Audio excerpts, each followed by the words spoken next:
What's going on, everyone? It's Ali here, and in this video I want to talk to you about my anti-guru approach and why I make videos that are like low production value low quality production videos. I mean, I'm recording this with my iPhone right now, and even when I do set up a tripod, this is my tripod, right? It's 15 bucks from Amazon, and this is not to say that oh, I don't take these videos seriously, so I don't invest in them. But no, the reality is I am a student, and I am in the trenches with you guys. I'm a PhD student in electrical engineering, if this is your first time seeing this. And this is why many of my videos will say why I did this, or what has worked for me, or why, like sometimes I will say, okay, you should do that, if I have absolute certainty that that's probably the best thing that's for you. But most of the time, you'll often see my videos is just me sharing what has worked for me. And that is because in life so far, I've had a realization that is nobody really knows what they're doing, right? There's no such thing as adults, right? Like you don't just flick a switch and you go from kid to adult.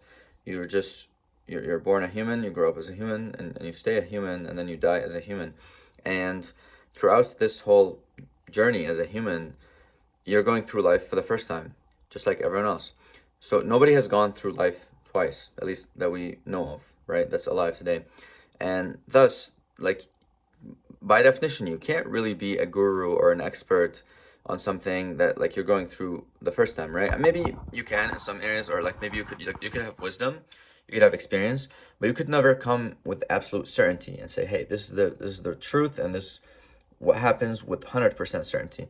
So in my videos, I try to the best of my ability to focus on what has worked for me and propagate that to you. And this best thing you can do is if you really want advice, don't go to someone and say, what should I do? Instead, observe what they do, right? That's the best advice you can get, is just modeling other people's behavior, seeing what works for them, and then factoring in any luck or probability that you can notice. And that's really the best way to take advice. Obviously, like in my case, like I will say do this or do that if I see like a very clear, well-defined path that you can take based on a current circumstance. For example, if you're really interested in math and you're studying electrical engineering, you should check out signal processing. Like that's advice, but that's like pretty valid advice based on a very specific situation. However, when it comes to things like how you manage your time, how you go about life, how you manage relationships, like how much money should you make, there's all these things that really I would urge you to not like follow gurus' advice when it comes to follow people who are anti-gurus, who are basically sharing their experience on what has worked for them, rather than people saying that they have solved it and they're presenting their solution as the absolute truth. And this is going to be a theme in some of the videos I plan on making. So I'm going to make a few videos on basically what I do as a PhD student, right? Like how I set goals, how I manage my time, how I do all the things I do, how I manage my hobbies, how I stay motivated in engineering, what I do on bad days, how I bounce back from bad days.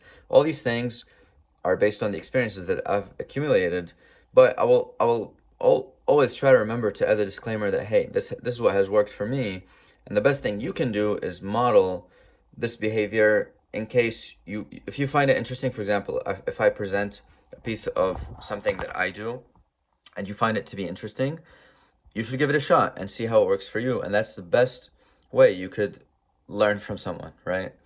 There's a quote I love by Nassim Nicholas Taleb, and he wrote a few of my favorite books. One of them is called Pulled by Randomness. And he says, don't ask someone, this isn't related to finance, right? It says, don't ask a financial advisor what you should invest in. Ask them what they have in their portfolio, right?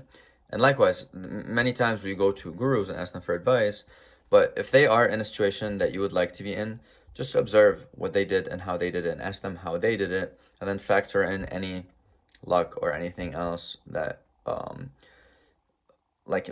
any inconsistency or probability part of the equation that is. And what I mean by that is, for example, like if you go to, like if you want to start a company, like and you want to grow it to a massive scale, you could go and ask Jeff Bezos, okay, what did you do? And then he will tell you, okay, mid 90s, I came up with this idea, I raised some funds, I gathered some people, and I moved to Seattle, and then I basically did this thing, and these are my steps A through Z.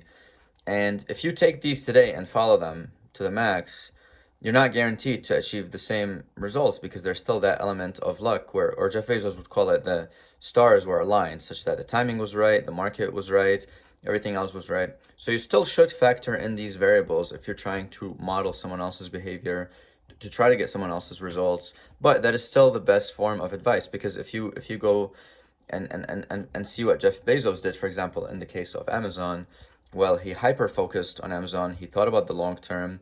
He persisted through the hard times. He was attacked many times early on, by people who are saying, okay, like Amazon.bomb, and like this not gonna work out. It's gonna collapse, and he stuck through it.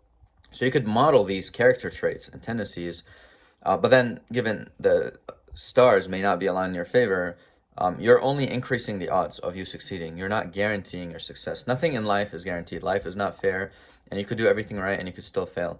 And that's okay. That's to relieve that's actually a good thing, because that relieves the pressure. That means, okay, you should give it your best shot and you should do all you can to increase the odds in your favor, but you're not entitled to the outcome. The outcome may not fall in your favor, and that's okay. It's still worth doing, right? So I just wanted to make this video very brief to share with you guys my philosophy in making videos, and why I make videos the way I make them. And yeah, I'm in the trenches with you guys. I am a student, and I'm basically sharing what has worked for me. And yeah.